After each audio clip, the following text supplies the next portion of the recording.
La contrastación de una hipótesis, su lógica y su fuerza. 1. Contrastaciones experimentales versus contrastaciones no experimentales. Vamos a examinar ahora más de cerca el razonamiento en que se basan las contrastaciones científicas y las conclusiones que se pueden extraer de sus resultados. Como hemos hecho antes, emplearemos la palabra hipótesis para referirnos a cualquier enunciado que esté sometido a contrastación, con independencia de si se propone describir algún hecho o evento concreto, o expresar una ley general o alguna otra proposición más compleja. Empecemos haciendo una observación muy simple, a la cual tendremos que referirnos con frecuencia en lo que sigue. Las implicaciones contrastadoras de una hipótesis son normalmente de carácter condicional. Nos dicen que, bajo condiciones de contrastación especificadas, se producirá un resultado de un determinado tipo. Los enunciados de este tipo se pueden poner en forma explícitamente condicional del siguiente modo. Si se dan las condiciones de tipo C, entonces se producirá un acontecimiento de tipo E. Por ejemplo, una de las hipótesis consideradas por Semmelweis daba lugar a la implicación contrastadora. Si las pacientes de la división primera se tienden de lado, entonces decrecerá la mortalidad por fiebre puerperal. Y una de las implicaciones contrastadoras de su hipótesis final era: si las personas que atienden a las mujeres de la división primera se lavaran las manos en una solución de cal clorurada, entonces decrecería la mortalidad por fiebre puerperal.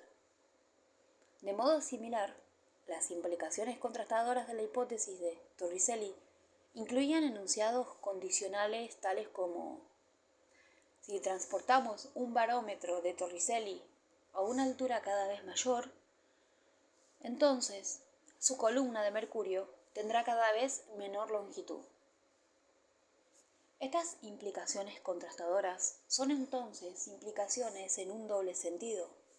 Son implicaciones de la hipótesis de las que se derivan y tienen la forma de enunciados compuestos con sí, entonces, que en lógica se llaman condicionales o implicaciones materiales.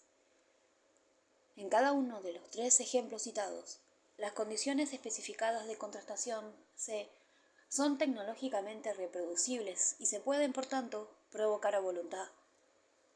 Y la reproducción de esas condiciones supone un cierto control de un factor. Posición durante el parto, ausencia o presencia de materia infecciosa, precisión de la atmósfera, que de acuerdo con la hipótesis en cuestión tiene una influencia sobre el fenómeno en estudio. Es decir, incidencia de la fiebre puerperal en los dos primeros casos, longitud de la columna de mercurio en el tercero. Las implicaciones contrastadoras de este tipo proporcionan la base para una contrastación experimental, que equivale a crear las condiciones C y comprobar luego si E se produce tal y como la hipótesis implica. Muchas hipótesis científicas se formulan en términos cuantitativos. En el caso más simple representarán, por tanto, el valor de una variable cuantitativa como función matemática de otras determinadas variables. Así, la ley clásica de los gases, B es igual a C por T barra P, representa el volumen de una masa de gas como función de su temperatura y de su presión. C es un factor constante. Un enunciado de este tipo da lugar a infinitas implicaciones contrastadoras cuantitativas.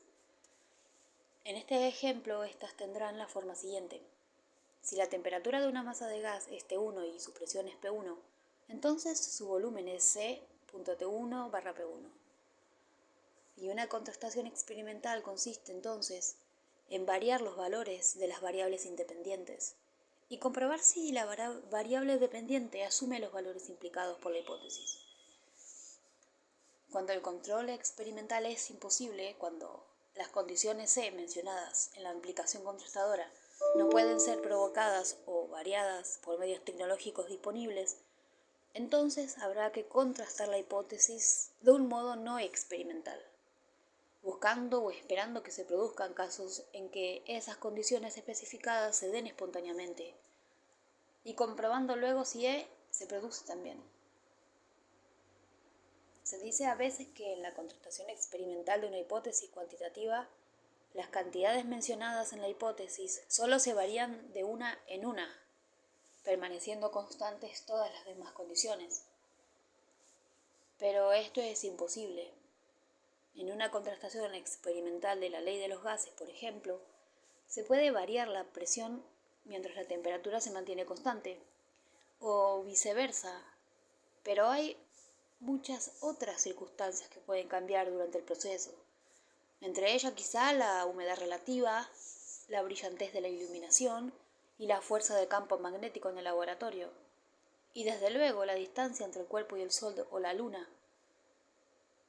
Y tampoco hay ninguna razón para mantener constantes hasta donde sea posible estos factores, si lo que se propone en el experimento es contrastar la ley de los gases tal como se ha especificado. Porque la ley afirma que el volumen de una masa determinada de gas está totalmente determinado por su temperatura y su presión. Ella implica, por tanto, que los otros factores son irrelevantes con respecto al volumen, en el sentido de que los cambios que se produzcan en ellos no influyen en el volumen del gas. Por tanto, si hacemos que esos otros factores varíen, lo que hacemos es explorar una gama más amplia de casos en busca de posibles violaciones de la hipótesis que estamos sometiendo a contrastación. La experimentación, sin embargo, se utiliza en la ciencia no solo como un método de contrastación, sino también como un método de descubrimiento. Y en este segundo contexto, como veremos, tiene sentido la exigencia de que ciertos factores se mantengan constantes. Los experimentos de Torricelli y de Perrier ilustran el uso de la experimentación como método de contrastación. En estos casos ya se ha propuesto antes una hipótesis, y el experimento se lleva a cabo para someterla a contrastación. En otros casos en los que todavía no se ha propuesto ninguna hipótesis específica, el científico puede partir de una conjetura aproximativa y puede utilizar la experimentación para que le conduzca a una hipótesis más definida. Al estudiar cómo un hilo metálico se alarga al suspender de él un peso, puede conjeturar que el incremento de la longitud dependerá de la longitud inicial del hilo, de su sección transversal, del tipo de metal y de qué está hecho, y de los pesos del cuerpo suspendido de él. Y puede después llevar a cabo experimentos para determinar si estos factores tienen influencia sobre el aumento de longitud. En este caso, la experimentación sirve como método de contrastación. Y si ocurre así, ¿cómo influyen estos sobre la variable dependiente? Es decir, ¿cuál es la forma matemática específica de la dependencia? En este caso, la experimentación sirve como un método de descubrimiento. Sabiendo que la longitud de un alambre varía también con la temperatura, el experimentador, antes de nada, mantendrá la temperatura constante para eliminar la influencia perturbadora de este factor, aunque más adelante puede hacer variar sistemáticamente la temperatura para ver si los valores de ciertos parámetros en las funciones que conectan el incremento en longitud con los demás factores dependen de la temperatura. En sus experimentos a temperaturas constantes, hará variar de uno en uno los factores que estima relevantes, manteniendo constantes los demás. Sobre la base de los resultados así obtenidos, formulará intentos de generalización que expresen el incremento en longitud como función de la longitud inicial, del peso, etc.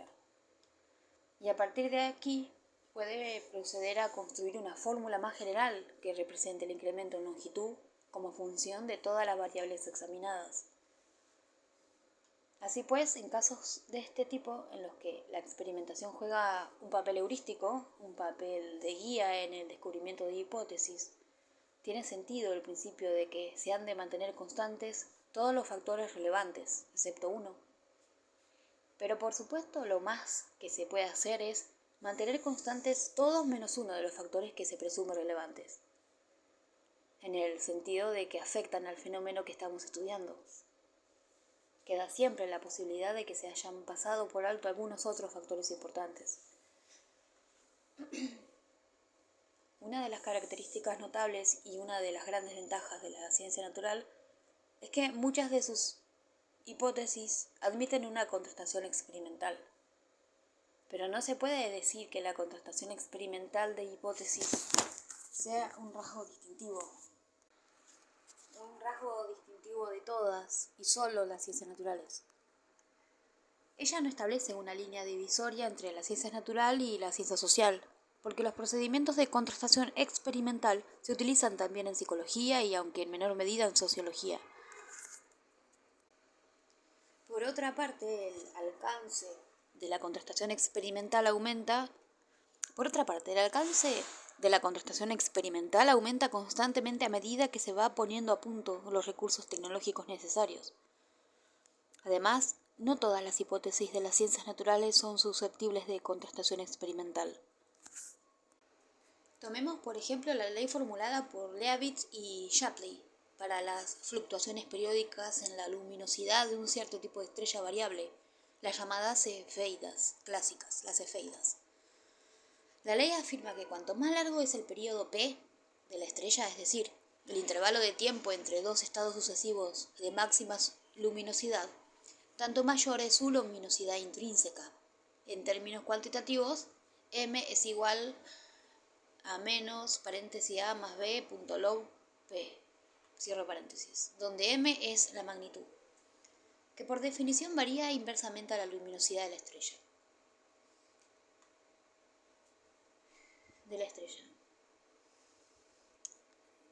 Esta ley implica deductivamente un cierto número de enunciados de contrastación que expresan cuál será la magnitud de una cefeida si su periodo tiene este o aquel valor concreto, por ejemplo, 5,3 días o 17,5 días. Pero no podemos producir a voluntad cefeidas con periodos específicos, por tanto la ley no se puede contrastar mediante un experimento, sino que el astrónomo debe buscar por el firmamento nuevas cefeidas y debe intentar averiguar si su magnitud y su periodo se adaptan a esa ley presupuesta. 2. El papel de las hipótesis auxiliares. Hemos dicho antes que las implicaciones contrastadoras se derivan o se infieren de la hipótesis que se ha de contrastar. Esta afirmación, sin embargo, describe de una manera muy rudimentaria la relación entre una hipótesis y los enunciados que constituyen sus implicaciones contrastadoras.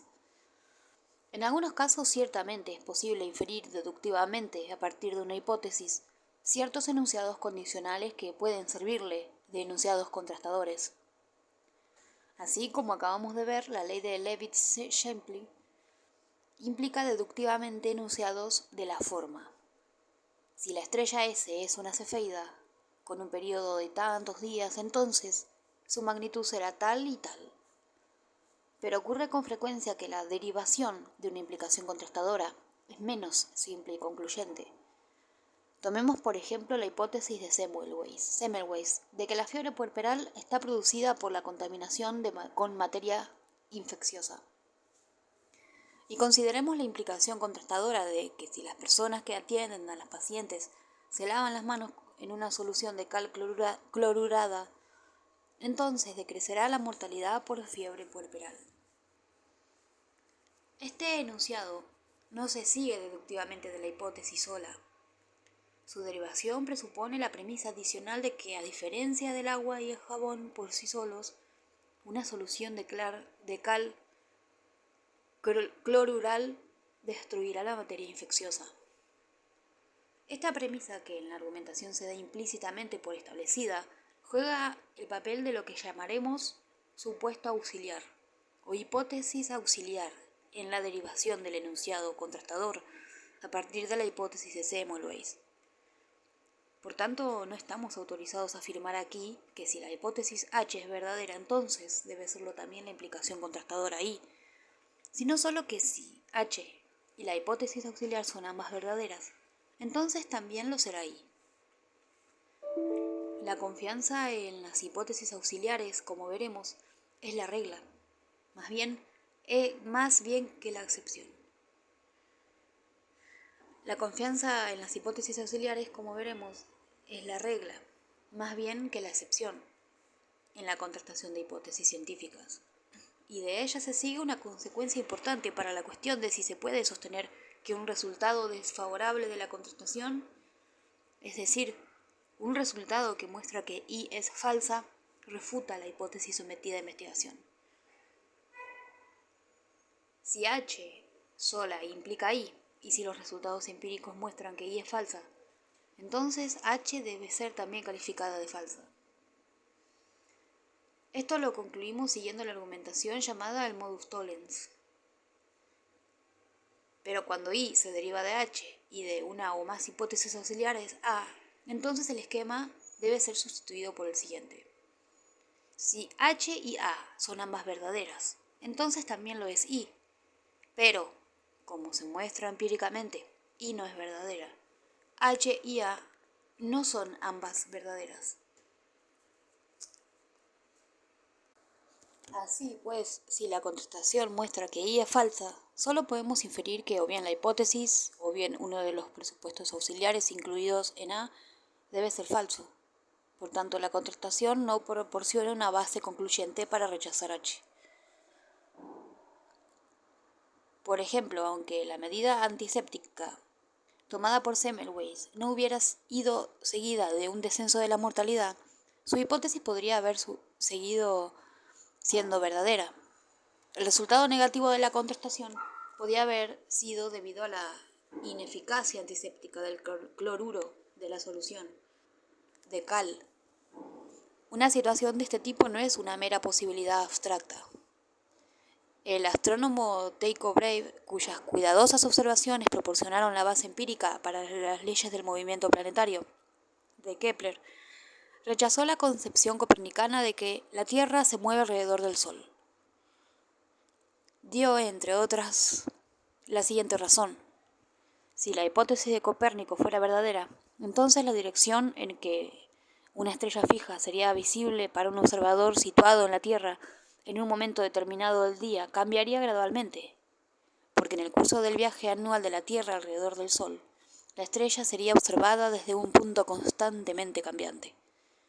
Del mismo modo que un niño montado en un tío vivo observa la cara de un espectador desde un punto cambiante y por tanto la ve en una dirección constantemente cambiante. Más específicamente, la dirección definida por el observador y la estrella variaría periódicamente entre dos extremos, que corresponderían a puntos opuestos de la órbita de la Tierra en torno al Sol. El ángulo sostenido por estos puntos se denomina paralaje anual de la estrella. Cuanto más lejos está la estrella de la Tierra, tanto menor será su paralaje. Brahe, que hizo sus observaciones con anterioridad a la introducción del telescopio, buscó, con los instrumentos más precisos del que disponía, un testimonio empírico de esos movimientos paralácticos de las estrellas fijas, y no encontró ninguno. En consecuencia, rechazó la hipótesis de que la Tierra se movía. Pero la implicación contrastadora según la cual las estrellas fijas muestran movimientos paralácticos observables solo se podía derivar de la hipótesis de Copérnico, con la ayuda del supuesto auxiliar de que las estrellas fijas están tan próximas a la Tierra que sus movimientos son lo suficientemente amplios como para que los instrumentos de Brahe puedan detectarlos. Brahe era consciente de que estaba contando con este supuesto auxiliar y creía que había razones para considerarlo verdadero. Por tanto, se sintió obligado a rechazar la concepción copernicana. Desde entonces se ha descubierto que las estrellas fijas muestran desplazamientos paralácticos, pero que la hipótesis auxiliar de Brahe era errónea. Incluso las estrellas fijas más cercanas están mucho más lejos de lo que él había supuesto, y por tanto las medidas de las paralajes requieren telescopios poderosos y técnicas muy precisas. La primera medición universalmente aceptada de una paralaje estelar no se hizo hasta 1838. La importancia de las hipótesis auxiliares en la contrastación llega todavía más lejos. Supongamos que se contrasta una hipótesis H, poniendo a prueba una implicación contrastadora. Si C, entonces E, derivada a partir de H y de un conjunto A de hipótesis auxiliares. La contrastación entonces viene a consistir en último término en comprobar si E ocurre o no en una situación contrastadora en la que, cuando menos por lo que el investigador sabe, se dan las condiciones C. Si de hecho este no es el caso, si por ejemplo el material de la prueba es defectuoso o no suficientemente fino, entonces puede ocurrir que no se dé E, aunque H y A sean verdaderas. Por esta razón se puede decir que el conjunto completo de supuestos auxiliares presupuestos por la contrastación incluye la suposición de que la organización de la prueba satisface las condiciones especificadas H. Este punto es particularmente importante cuando la hipótesis que se está sometiendo a examen ha resistido bien otras contrastaciones a las que ha sido sometida anteriormente y constituye una parte esencial de un sistema más amplio de hipótesis interconectadas, apoyado por otros testimonios empíricos distintos.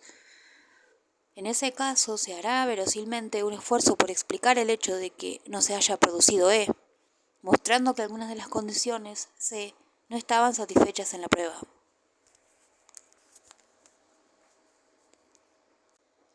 Tomemos como ejemplo la hipótesis de que las cargas eléctricas tienen una estructura atómica y son todas ellas múltiplos enteros de la carga del átomo de electricidad, el electrón. Los experimentos llevados a cabo a partir de 1909 por Millikan prestaron a esta hipótesis un apoyo notable.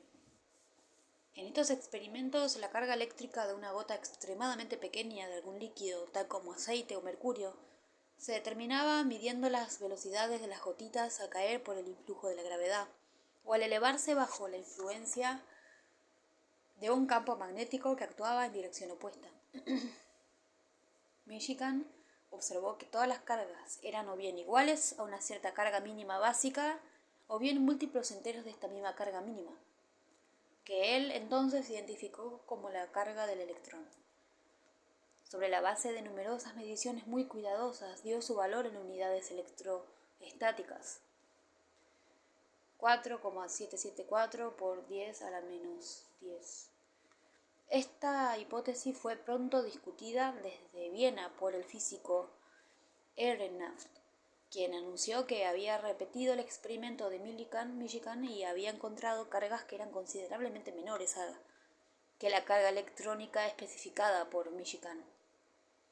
En su discusión de los resultados de Ehrenfest, Millikan sugirió varias fuentes posibles de error, es decir, violaciones de los requisitos de la contrastación, que podían explicar los resultados empíricos aparentemente adversos de Ehrenfest: evaporación durante la observación, que haría disminuir el peso de una gota, formación de una película de óxido en las gotas de mercurio utilizadas en algunos de los experimentos de Ehrenfest, influencia perturbadora de partículas de polvo suspendidas en el aire, desviación de las gotas del foco del telescopio utilizado para observarlas, pérdida por parte de muchas de las gotas de la forma esférica requerida, errores inevitables en el cronometraje de los movimientos de las pequeñas partículas. Con respecto a dos partículas aberrantes observadas y registradas por otro investigador, Millikan concluye: la única interpretación posible en lo que se refiere a estas dos partículas es que no eran esferas de aceite, sino partículas de polvo. Millikan observa después que los resultados de repeticiones más precisas de su propio experimento estaban todos esencialmente de acuerdo con el resultado que él había anunciado de antemano. Ehrenfest continuó durante muchos años defendiendo y ampliando sus datos concernientes a las cargas subelectrónicas, pero hubo otros físicos que no fueron en general capaces de reproducir sus resultados, y la concepción atomística de la carga eléctrica se mantuvo. Hubo otros físicos que no fueron en general capaces de reproducir sus resultados, y la concepción atomística de la carga eléctrica se mantuvo. Se descubrió más tarde, sin embargo, que el valor numérico de Millikan dio para la carga electrónica,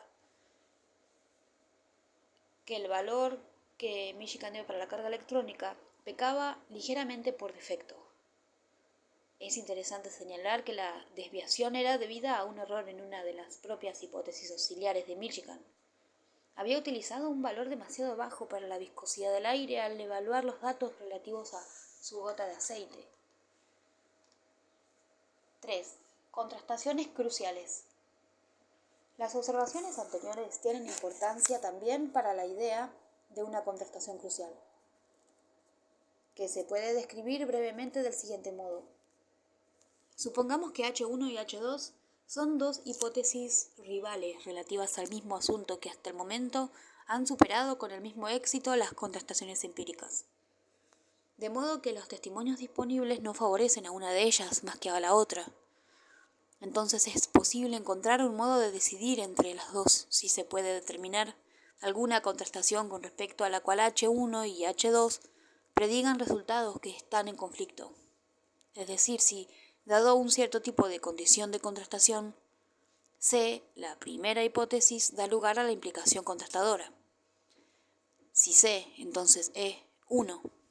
Y la segunda es si C, entonces E2. Entonces E1 y E2 son resultados que se excluyen mutuamente. La ejecución de esa contrastación refutará presumiblemente una de las hipótesis y prestará su apoyo a la otra. Un ejemplo clásico lo constituye el experimento realizado por Foucault para decidir entre dos concepciones rivales de la naturaleza de la luz.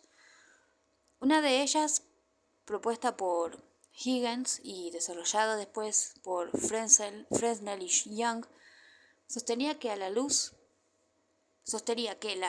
consiste en ondas transversales que se propagan en un medio elástico del éter. La otra era la concepción corpuscular de Newton, según la cual la luz se compone de partículas extremadamente pequeñas que se desplazan a alta velocidad. Cualquiera de estas dos concepciones admitía la conclusión de que los rayos de luz cumplen las leyes de la propagación rectilínea, de la reflexión y de la refracción. Pero la concepción ondulatoria llevaba además a la implicación de que la luz viajaría con mayor rapidez en el aire que en el agua. Mientras que la concepción corpuscular conducía a la conclusión opuesta. En 1850 Foucault consiguió realizar un experimento en el que se comprobaban directamente las velocidades de la luz en el aire y en el agua. Se producían imágenes en dos puntos emisores de luz por medio de rayos luminosos que pasaban respectivamente a través del agua y a través del aire, y se reflejaban luego en un espejo que giraba muy rápidamente. La imagen de la primera fuente de luz aparecería a la derecha o a la izquierda de la segunda, según que la velocidad de la luz en el aire fuera mayor o menor que en el agua. Las implicaciones contrastadoras rivales que se trataba de someter a prueba mediante este experimento podrían expresarse brevemente de este modo. Si se lleva a cabo el experimento de Foucault, entonces la primera imagen aparecerá a la derecha de la segunda. Y si se lleva a cabo el experimento de Foucault, entonces la primera imagen aparecerá a la izquierda de la segunda. El experimento mostró que la primera de estas implicaciones era verdadera. Se consideró que este resultado constituía una refutación definitiva de la concepción corpuscular de la luz y una vindicación decisiva de la ondulatoria. Pero esta estimación, aunque muy natural, sobrevaloraba la fuerza de la contrastación, porque el enunciado de que la luz viaja con mayor rapidez en el agua que en el aire no se sigue simplemente de la concepción general de los rayos de luz como chorros de partículas. Esta concepción por sí sola es demasiado vaga como para llevar a consecuencias cuantitativas específicas. Implicaciones tales como las leyes de reflexión y refracción y El enunciado acerca de las velocidades de la luz en el aire y en el agua solo se pueden derivar si a la concepción corpuscular general se le añaden supuestos específicos concernientes al movimiento de los corpúsculos y a la influencia ejercida sobre ellos por el medio que los rodea. Newton hizo explícitos esos compuestos y al hacerlo estableció una teoría concreta sobre la propagación de la luz.